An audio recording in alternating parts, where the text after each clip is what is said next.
శ్రీ గురుభ్యో నమః. శ్రీమాత్రే నమః.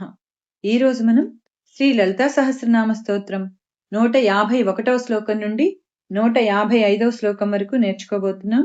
151వ శ్లోకం. ఇందులో 6 నామాలున్నాయి.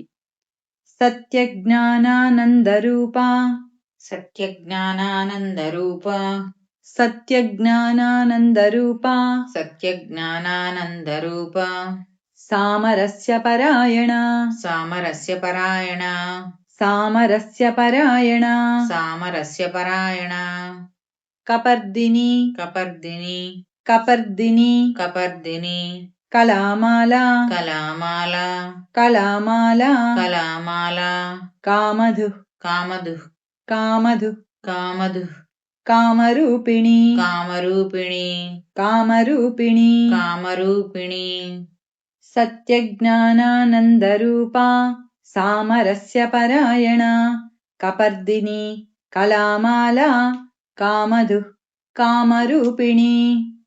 సత్యజ్ఞానానందరూపా, సామరస్యపరాయణ, కపర్దిని, కళామాల, కామధు, కామరూపిణి.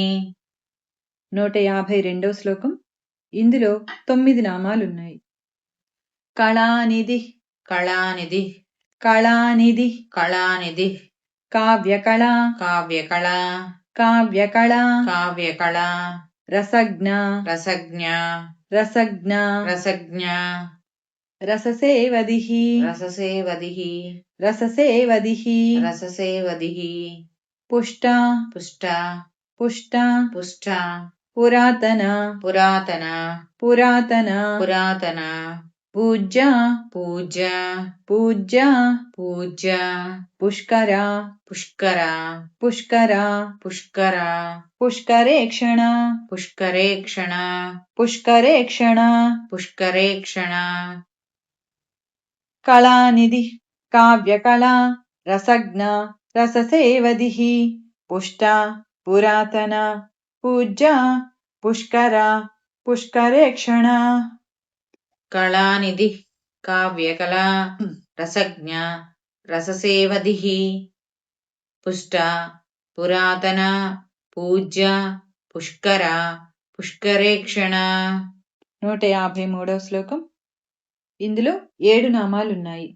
పరంజ్యోతి, పరంజ్యోతి, పరంజ్యోతి, పరంజ్యోతి, పరంధామ, పరంధామ, పరంధామ, పరంధామ, పరమాణు, పరమాణు, పరమాణు, పరమాణు, పరాత్పర, పరాత్పర, పరాత్పర, పరాత్పర, పాశహస్త, పాశహస్త, పాశహస్త, పాశహస్త, పాశహంత్రి, పాశహంత్రి, పాశహంత్రి, పాశహంత్రి, పరమంత్ర విభేదిని, పరమంత్ర విభేదిని, పరమంత్ర విభేదిని, పరమంత్ర విభేదిని. పరంజ్యోతి, పరంధామ, పరమాణు, పరాత్పర, పాశహస్త, పాశహంత్రి, పరమంత్ర విభేదిని. పరంజ్యోతి, పరంధామ, పరమాణు, పరాత్పర, పాశహస్త, పాశహంత్రి, పరమంత్ర విభేదిని. 154వ శ్లోకం. ఇందులో 8 నామాలున్నాయి.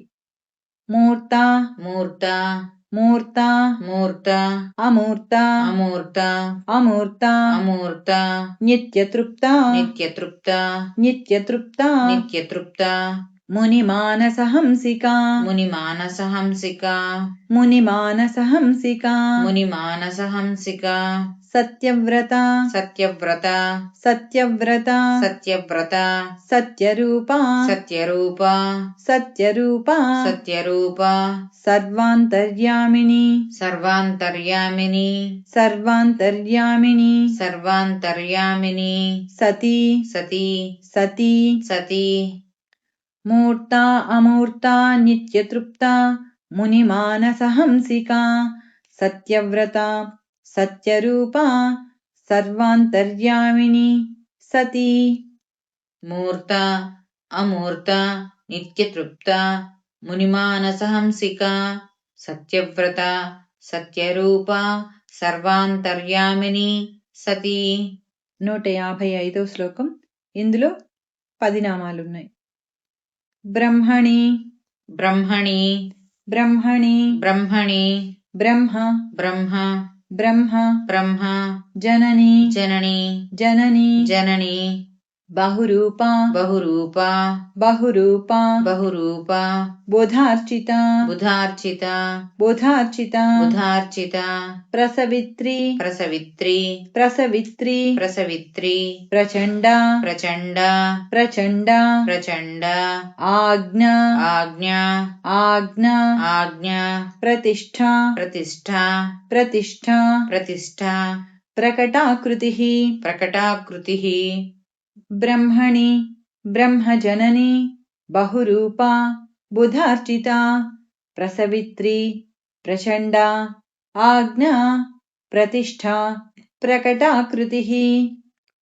బ్రహ్మణి బ్రహ్మ జనని బహురూప బుధార్చిత ప్రసవిత్రి ప్రచండ ఆజ్ఞ ప్రతిష్ఠ ప్రకటాకృతి.